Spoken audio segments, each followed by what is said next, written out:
So welcome to another book stack video. This is all a stack of books that I got while I was on my most recent trip up north in Grand Marais. I can't go even on a short trip without coming back with books. Plus, I drove in my car, so it's a perfect excuse to bring everything that you like overpack. It's a perfect excuse to overpack if you take your car. You're like, what? What's the worst that can happen is it sits in the car.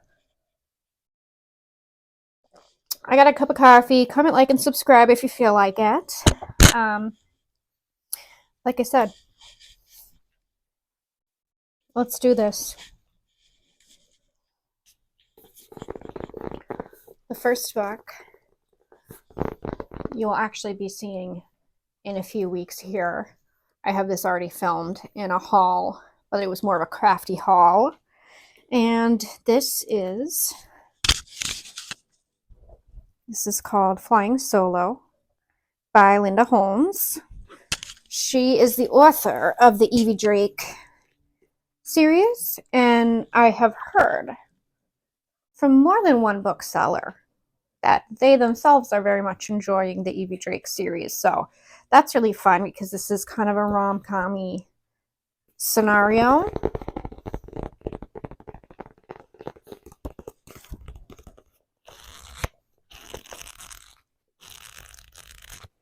Which it's just popping off right now. And I think this is not necessarily genre I've been very, very into. This is actually for my dear friend Angelica. So let's see. This is called Flying Solo. Jodi Picoult says it's a testament to the truth that love comes in all shapes, sizes, and situations. USA Today says it's a near perfect, feel-good summer escape. Smarting from her recently canceled wedding and about to turn 40, Laurie Sasselin returns to her main hometown of Calcasset to handle the estate of her great-aunt Dot, a spirited adventurer who lived to be 93. Alongside boxes of Polaroids and pottery, a mysterious wooden duck shows up at the bottom of a cedar chest. Laurie's curiosity is piqued, especially after she finds a love letter to the never-married Dot that ends with the line, "And anyway, if you're ever desperate, there are always ducks, darling."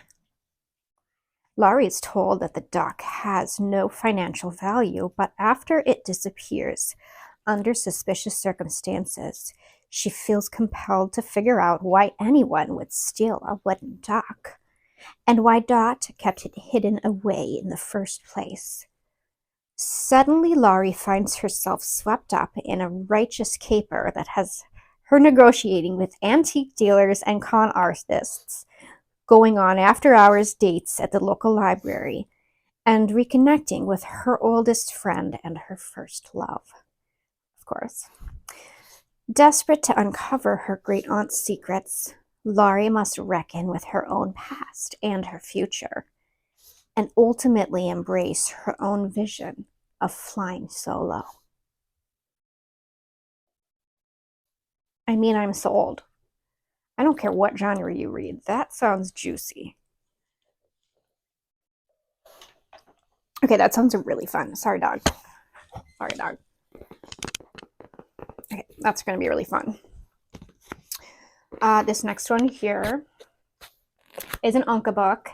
He had 2 copies in his house. I noticed because I'm always interested in what new books he has. So he had quite a few new books this time around when I went to go visit. And he had 2 copies of this in the house, and I was very interested when I picked it up. And I said, "Hey, can I borrow one of those?" And he said, "Actually, I bought one of those for you and one of them for, another family member." I said, "That's perfect." Because I'm so interested. So this one is called The Wakeful Body. It is Somatic Mindfulness as a Path to Freedom by Willa Blythe Baker. Forward by Sonkyi Rinpoche.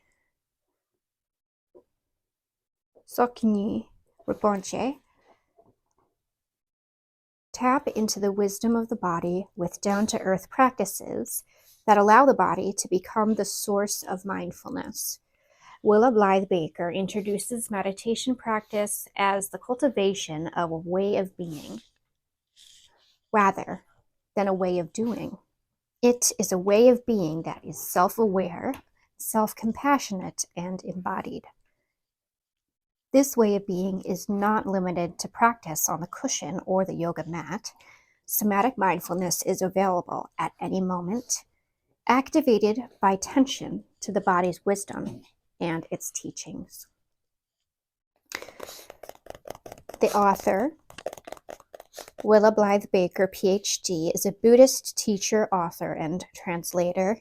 She is the founder of Natural Dharma Fellowship and its retreat center, Wonderwell Mountain Refuge. She was authorized as a Buddhist Lama following 7 years of cloistered monastic retreat. Published by Shambhala. And I mean,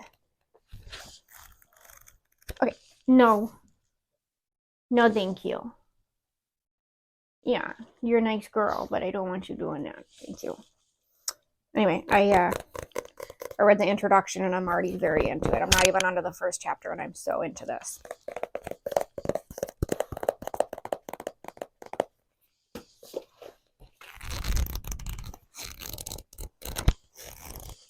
It doesn't smell like anything, hardly. This smells like a Walgreens. Ooh, okay. This was very exciting. I found this at a little free library exchange at the actual library in Grand Marais. I've been meaning to get a copy for many years now because this has been out for quite some time. It's Pachinko. It's a New York Times bestseller by Min Jin Lee, National Book Award finalist. Oh, yeah. And everybody who I've ever known who's read it was obsessed with it. This was a book club book back at the bookstore way a long time ago now. Roxane Gay says it was her favorite book of the year. History is seldom kind.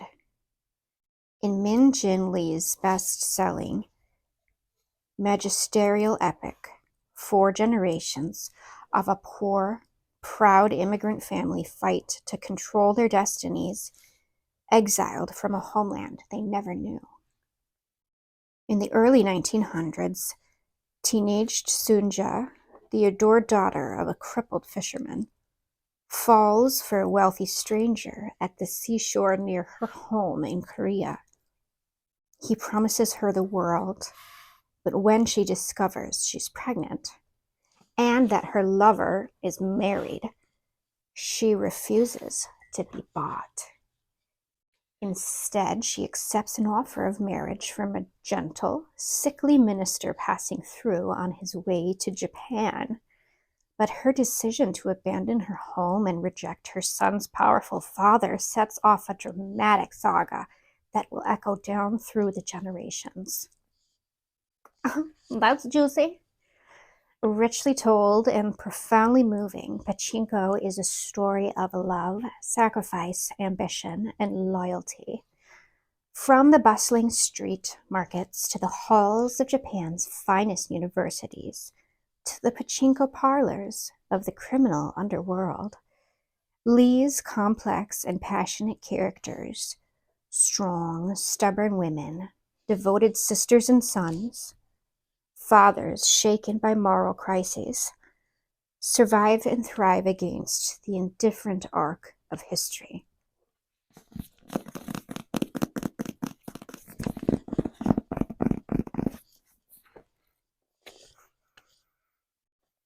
Doesn't smell like much. Maybe my nose is broken.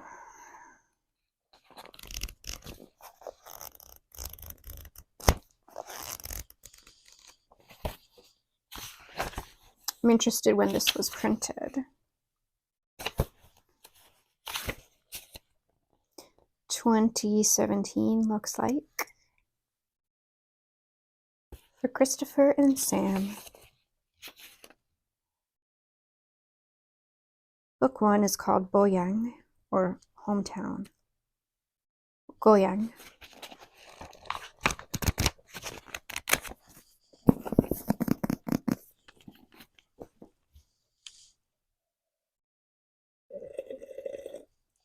This next one, I have also had in a video that you'll see alongside this. But this is something I never thought I would ever pick up again, Watership Down. This was required reading when I was in 6th grade, and it was so fucking scary, and even the movie was just terrifying. So anyway, I never ever thought I would want to pick this up again, but I saw this at the Little Free Library, which of course I donated back to. And I don't know, I was drawn to it. I said, okay, maybe I am ready to be really, really scared and read this again. And I brought it home, and my auntie goes, oh my God, I love Watership Down. Never have I ever heard anyone say that. She goes, oh my God, I love Watership Down. I read that when I was pregnant. And I was like, it just doesn't seem like a very, I don't know. It just seems so scary. I wouldn't want to read that when I was pregnant. I don't know. Who knows? Who knows? Richard Adams wrote it. Watership Down, America's beloved #1 bestseller, now an enchanting motion picture. Yeah, how about emotionally scarring for every millennial? I announce with trembling pleasure the appearance of a great story. Watership Down is a remarkable tale of exile and survival, of heroism and leadership, the epic novel of a group of adventurers who desert their doomed city and venture forth against all odds on a quest for a new home, a sturdier future. Anyway, the bunnies are all at war with each other, and it's very violent and bloody. Puppy, let me see. Okay, thank you. This definitely has a smell.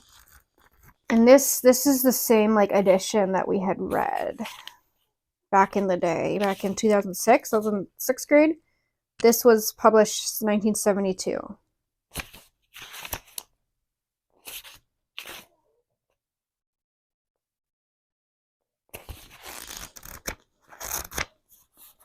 Part 1, The Journey. First thing is a quote from Agamemnon. Chorus says, why do you cry out thus, unless at some vision of horror? Cassandra, the house reeks of death and dripping blood. Chorus, how so? 'Tis but the order of the altar sacrifice. Cassandra, the stench is like a breath from the tomb. Dun, dun, dun. Yeah. This smells like a paperback. How it should. Okay, these last two were given to me from my auntie. They're both advanced reading copies, but these have been published a long time ago. This was published in 2022. From Little Brown, it's called Numb to This. It's the memoir of a mass shooting by Kendra Neely. And it's graphic novel memoir. Fantastic. Anyway, it's probably going to be really terrifying. This searching graphic memoir portrays the issue of gun violence through a fresh lens, giving it urgency, humanity, and a very personal hope.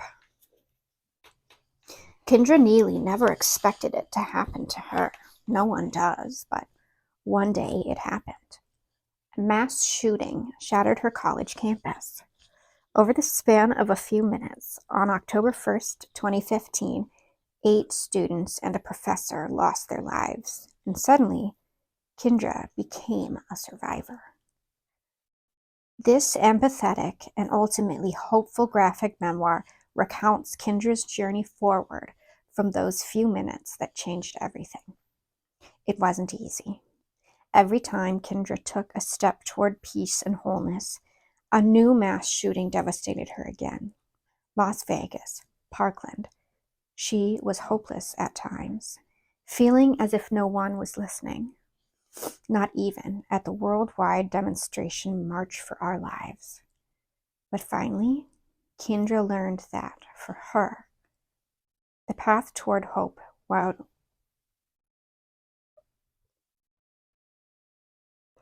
Okay, this is a misspelling because it's an advanced copy. Finally, Kendra learned that for her, the path toward hope wound through art, helping others and sharing her journey.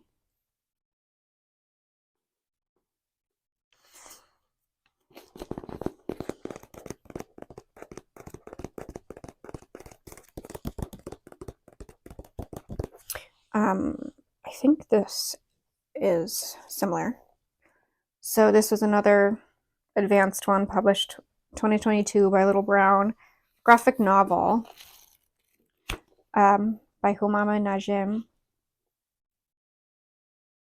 War Reporter. No, that's the title. Muhammad Najim, War Reporter. How One Boy Put the Spotlight on Syria by Muhammad Najim and Nora Noose, with art by Julie Robin. This was published October 2022. Julie Rabin is an illustrator and designer based in Brooklyn. A middle child, she has been drawing since realizing it was the only thing she was better at than her sisters. Nora Noose is an Emmy Award-nominated journalist and writer living in Brooklyn. She started her journalism career as a child, writing a newspaper called Noose News for her family and friends. Muhammad Najim is an internationally recognized journalist and youth activist. Muhammad loves video games, association football, hanging out with his friends, and playing with his little brother and sister. He and his family now live in Turkey. A teenage boy risks his life to tell the truth in this gripping graphic memoir by youth activist Muhammad Najim and CNN producer Nora Noose. Muhammad Najim was only 8 years old when the war in Syria began. He was 13 when his father was killed in a bombing. By 15, Muhammad didn't want to hide anymore. He wanted to act. Armed with the camera on his phone and the support of his family, he started reporting on the war using social media. He interviewed other kids to show what the children of Syria hope for and dream about. Despite unimaginable loss, Muhammad was always determined to document the humanity of the Syrian people. Eventually, the world took notice.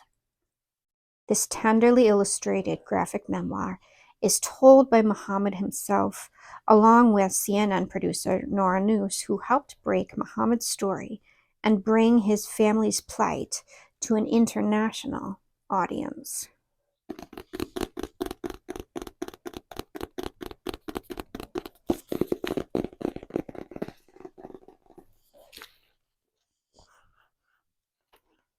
And this, it smells like ink, I'd say.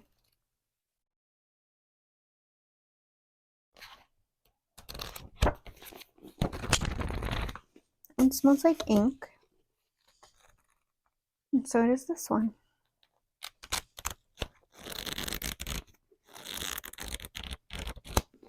Those are the books I have today. Thanks for watching. Comment, like, and subscribe if you feel like it, babes.